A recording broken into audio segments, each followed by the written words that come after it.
Hello, I'm Neil Nunes with the BBC News. The United States has announced another $600 million in military aid for Ukraine as the country consolidates its gains against Russia. The latest hardware includes 4 more of the advanced HIMARS multiple rocket systems. The U.S. Deputy Assistant Secretary of Defense Laura Cooper said military aid from the U.S. and its allies was boosting Ukrainian successes on the battlefield.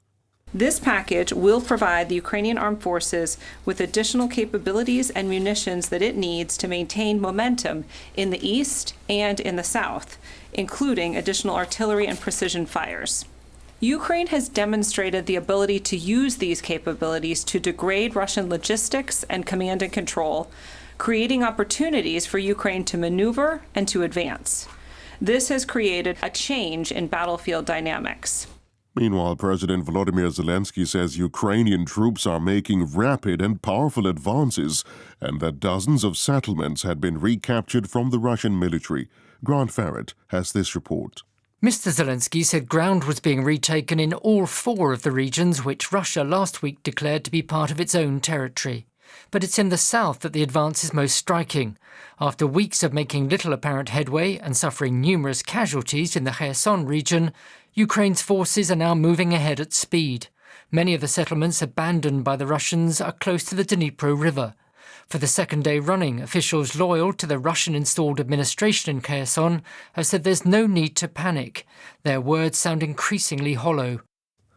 The authorities in Somalia have warned that hundreds of thousands of people could die from hunger in the coming weeks. Efforts to send aid are being complicated by a long-running conflict with the Islamist militant group Al-Shabaab. Andrew Harding is in Baidoa. On every bed in Baidoa's crowded hospitals, desperately thin children are fighting for their lives. A measles outbreak helping to drive up the death toll. Tens of thousands of families have now gathered on the dusty plains outside the city. Some aid is reaching them, but the latest surveys suggest that Somalia may already be experiencing famine in some areas. At the same time, government troops and militias are busy trying to seize territory from a powerful Islamist group, Al-Shabaab. Many families are trapped by the fighting, unable to receive help, as Somalia grapples with the worst drought in 40 years. Protesters have blocked roads in Burkina Faso in an apparent effort to stop the arrival of a delegation from the West African regional body ECOWAS.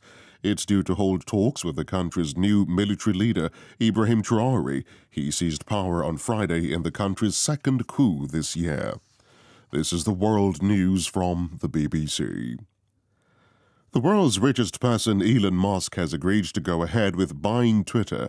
He's spent months trying to back out of the $44 billion deal. In a letter to social media company, Mr. Musk's lawyers said he would pay the price he had originally offered in April. The Tesla boss had attempted to abandon the takeover, saying he had been misled about the number of fake accounts on the site. More details now from the BBC's Tom Brada. This latest news that he may honour his original offer has actually caused the share price to soar, and so Twitter investors and Twitter lawyers are inevitably going to be very happy if it does indeed go through. There's been a tweet from Elon Musk. Buying Twitter is an accelerant to creating X, the everything app, which suggests that the man who is known for his ambition, he is the richest man in the world, has got ambitious plans for the app. We, of course, don't know exactly what that means. Prison officials in Ecuador say there's been more violence at a jail in the center of the country a day after rioting left 15 prisoners dead. Ecuador's prison service said the latest trouble happened in a medium security wing of the jail in Latacunga. No further deaths have been reported.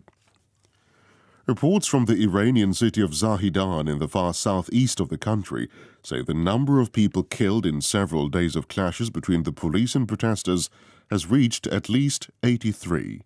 The unrest has worsened since Friday, when the city was already tense with anti-government protests sweeping the country. Donald Trump has asked the U.S. Supreme Court to intervene in his legal dispute over classified documents removed from his Florida estate by FBI investigators in August. The former president wants the court to reverse an appeal court decision which blocked the appointment of an independent arbiter to review the documents. That's the latest BBC World News.